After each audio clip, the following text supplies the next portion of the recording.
এই কবর প্রদানটাও এটা একটা সম্মান ভক্তির বিষয়। আমাদের এই দেহ আবার পুনরুত্থান করবে, যেরকম আছি সমাহিত হলেও শেষ দিন আছে, রোজ হাসরের দিন আছে, লাস্ট জাজমেন্ট আছে। সেদিন আমরা আবার বেঁচে উঠব এবং সেদিন এই পৃথিবীতে আমরা ভালো মন্দ যা কিছু করেছি যেটা যে কর্মফল, তাহলে সেই কর্মফল অনুযায়ী নির্ধারিত হবে আমাদের চূড়ান্ত ভাগ্য, হয় বেহেশত স্বর্গ হেভেনে, নতুবা নরক হেল অথবা জাহান্নামে আমরা যাব।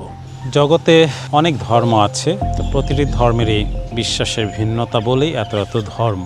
তো যদি মৌলিকভাবে এই ধর্মকে ভাগ করতে যাই, তাহলে প্রথমেই দেখব যে পলিথেইজম বা ঈশ্বর বা বহু দেবদেবীতে বিশ্বাসী ধর্মগুলো, এবং আরেকটি হচ্ছে মনোথেইজম বা একঈশ্বরবাদী ধর্ম। তার বাইরে কিছু আছে অ্যাথিস্ট। তো এই অ্যাথিস্ট বা নিরীশ্বরবাদী বা আস্তিক নাস্তিক যে বিষয়গুলো এসেছে, তা আমরা যে কবরস্থানে দাঁড়িয়েছি এটা একটা ক্যাথলিক খ্রিস্টীয় সমাজের সমাধি।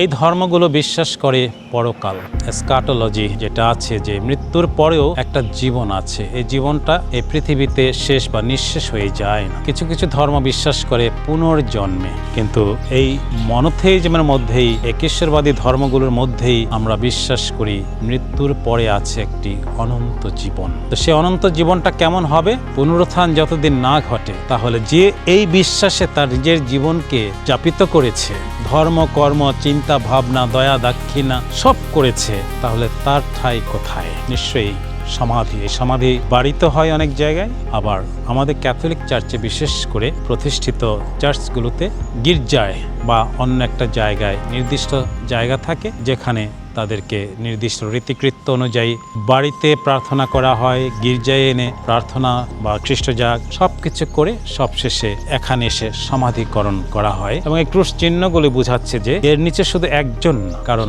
মানুষের সংখ্যা অনেক, কবরস্থানের জায়গা সীমিত, তাই হয়তো একই কবরে অনেকের কবর পড়ছে বছরের পর বছর ধরে। এই কবর প্রদানটাও এটা একটা সম্মান ভক্তির বিষয়। শোকাক্রান্ত বন্ধু বান্ধব আত্মীয় পরিজন সবাই আসে, নির্দিষ্ট সে রীতিকৃত্য অনুযায়ী সমাধি করা হয়। এই সমাধিগুলো প্রত্যেকটা ব্যক্তিরই জীবন কথা, ইতিহাসের কথা আছে, কিন্তু একটি বিশ্বাস তারা করেছে যে যীশু খ্রিস্ট তিনি সত্যপথ জীবন। তাহলে সেই প্রভু যীশু খ্রিস্টে সে বিশ্বাস করেছে, তার ধর্মে জীবনযাপন করেছে, তাহলে সেও একদিন অবশ্যই স্বর্গে উপনীত হবে। আর জীবিত আমরা যারা আছি, এই যে দেখলেন একটু আগে কবরস্থান পরিদর্শন করে যাচ্ছে, কেউ প্রার্থনা করে যাচ্ছে, আমরা জীবিত আছি তাদের জন্য প্রার্থনা করতে। তো সেই প্রার্থনা করার জন্যই কবর সমাধি দর্শন করা আসা। এবং একটা নির্দিষ্ট মাস আছে, নভেম্বর মাস, সেদিন 2রা নভেম্বর সবচেয়ে বড় অনুষ্ঠান হয় সমস্ত কবরস্থানে। লাখো প্রদীপ মোমবাতি প্রজ্বলিত হয় সেদিন, ফুলে ফুলে ছেয়ে যায়। এবং সেই দিনটাকে আমরা বলি অল সোলস ডে, পরলোকগত ভক্তবৃন্দের স্মরণ দিবস।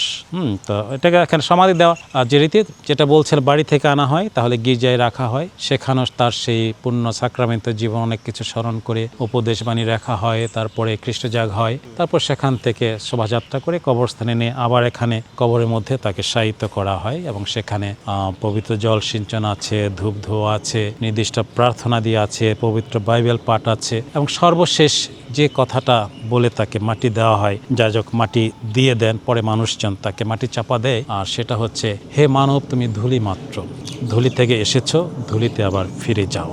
যেহেতু একটা শেষ বিদায়, তাহলে মহাবিদায়ের মহাপ্রার্থনা তো থাকবেই, এবং সেই প্রার্থনাটা অবশ্যই খ্রিস্ট বিশ্বাস ভক্তির জীবনের, এবং যীশু খ্রিস্ট বা আমাদের চার্চ মণ্ডলী যে শিক্ষা দীক্ষা দিয়ে ঐতিহ্যগতভাবে 2025 বছরের শেষতম যে প্রার্থনা রূপটা আছে, সেই প্রার্থনাটি এখানে তার জন্যে করা হচ্ছে। কারণ প্রার্থনা তো অবশ্যই একটা ফলদায়ী বিষয়, দোয়া নামাজ, তাকে সমাহিত করা হয়। তারপরে কবর হলে পরে আবার আত্মীয় স্বজন তাকে ফুল দিয়ে প্রদীপ দিয়ে এটা সজ্জিত করে, তারপর চলে যায়। এরপরে নিরামিষ ভাঙার অনুষ্ঠান হয় তৃতীয় দিনে, এরপরে 40 দিনে গিয়ে আরেকটা অনুষ্ঠান হয়। এরপরে প্রতি বছর মৃতের স্মরণে সাধ্য অনুযায়ী প্রত্যেকেই বিশেষ ব্যবস্থা নিয়ে থাকে। তো এটা মোটামুটি খ্রিস্টীয় জীবনের একটা শেষ চিহ্ন। সবকিছু মিশে যায়, কিন্তু এই ক্রুশ এবং কবরস্থানে এটাকে আমরা একটা পবিত্র জায়গা বলেই চিহ্নিত করি।